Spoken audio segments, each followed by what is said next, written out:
Hi everyone, it's me, Micah. I'm in my on-campus college apartment now, so if you hear all kinds of weird background noises, it's because people are stomping around upstairs and there are people mowing outside, mowing the grass or something. There goes someone stomping around upstairs again.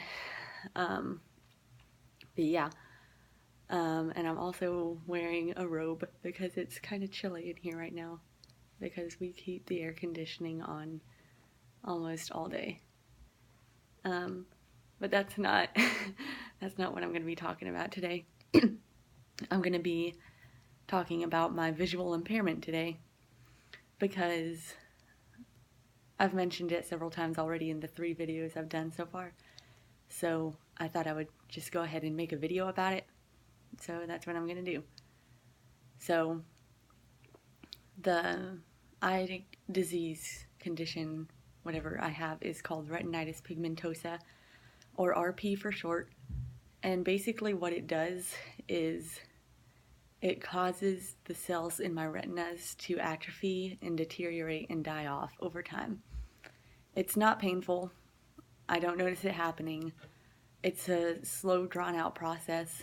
It goes at different speeds for everyone who has it. It affects everyone who has it slightly differently. My mom and her mom both have it. So it's a genetic condition. Out of the 3 of us, I'm the only one who still has any amount of usable vision left, but my vision is still deteriorating. I can see lights and colors and shapes. I can't see details. I can't see facial features. I can't read signs or anything like that. If I'm walking along the street and I look to the other side of the street, I can't always tell if I'm looking at a building or trees. I can just tell there's something there. My depth perception is kind of messed up. I can't tell exactly how far or close things are to me. I can tell things are farther away than others, but I'm not good at judging exactly how far, or how tall or steep or deep or whatever something is. Just things like that. I have tunnel vision, which means I have 0 peripheral vision. I can't see to the sides at all. So right now, with me looking into the viewfinder on my phone, since I'm still recording on that, whatever I'm looking at, I don't know if that's my face or something else, but whatever I'm looking at is the only thing I can see. I can't see anything to the sides or anything above or below. It's just kind of a point. It's not black around the edges of my vision. There's just nothing there. It's like how you can't see behind your head. It's not black behind your head. There's just nothing there. That's how it is along the edges of my vision. I've had to explain this stuff a lot, so I get questions all the time, which is good because I want people to understand things and to not make assumptions and to ask questions and to educate themselves so that whenever they come across somebody else who's visually impaired or blind or whatever, there is a difference. I will, hopefully what I've told them in the past will help them treat that person in a more, I guess, educated way than they would otherwise. So for me, there is a difference between being visually impaired and being blind. Being visually impaired to me means that there is still some amount of usable vision, even if it is a little bit. And to me, being blind means that there's not really any usable vision. It means that either the person can only see light, like my mom and her mom can. Oh great, there goes the air conditioning.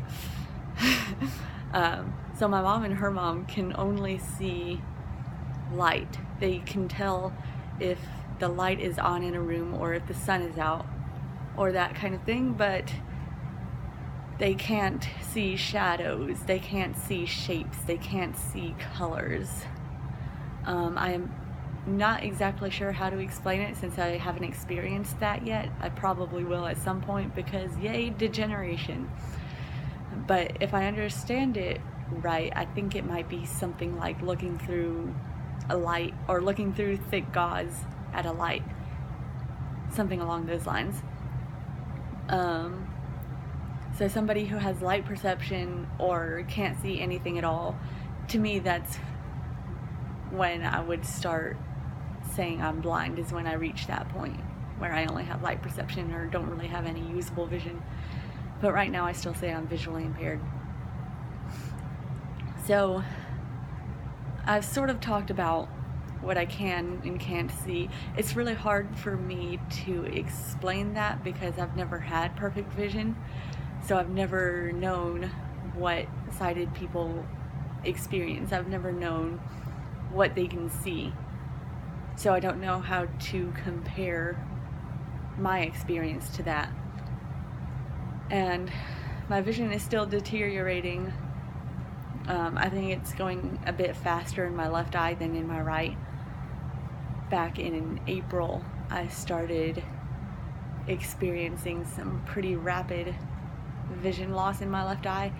I pretty much woke up one morning and my vision was doing really weird things, and I didn't find out until that night that it was because my left eye wasn't seeing as much as I was used to.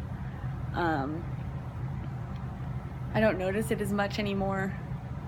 I guess I've gotten used to it or something, but it is still weird and it's kind of scary because I'm 22 now and I've had some amount of vision for my whole life, so I don't know what it will be like to lose what I do have. I'm not as scared of it as sighted people would be.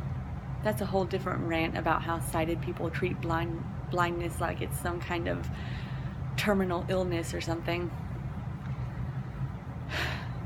I could rant about that for a long time, but I'm not going to in this video. So I guess I'll talk about at least a little about how being visually impaired affects my life and how it affects the way I interact with people. So I obviously have to do things differently.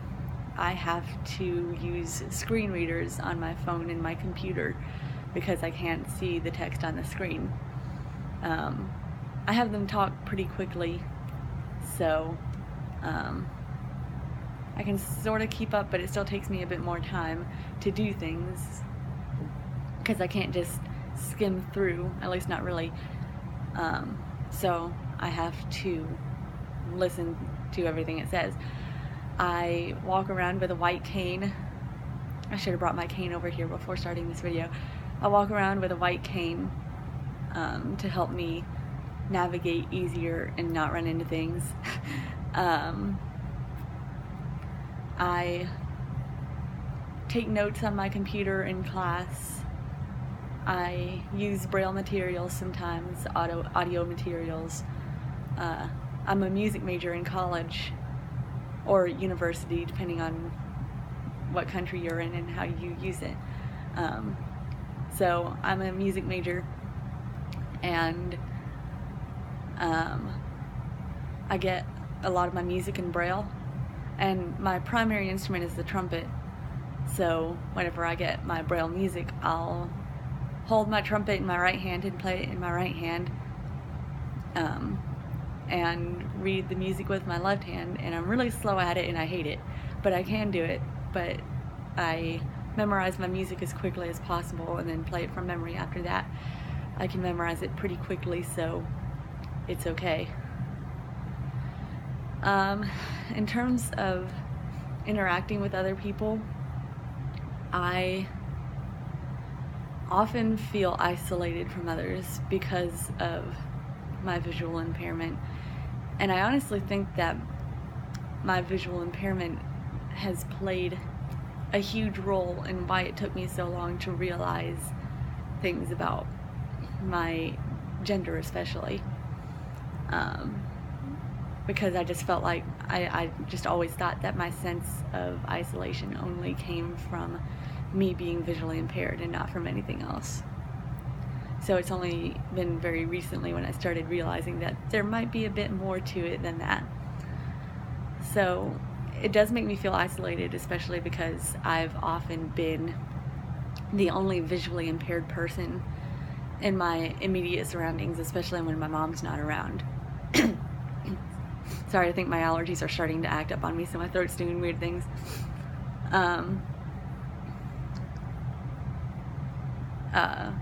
Oh yeah, in elementary school, I was the only visually impaired student. In middle and high school, I was the only visually impaired student. And even now that I'm in college or university, whatever you say, I am the only visually impaired student in the music program. I think there's other visually impaired students on campus, but I haven't ever met them because there are over 5,000 students here, so I can't meet every single one of them. That would be overwhelming. I don't want to do that. Oh my gosh, I'm sorry about this.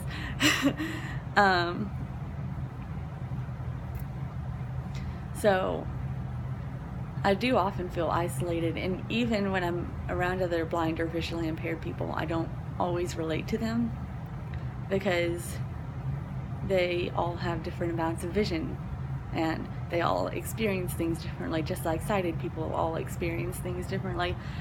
So it's just hard for me to find people to relate to.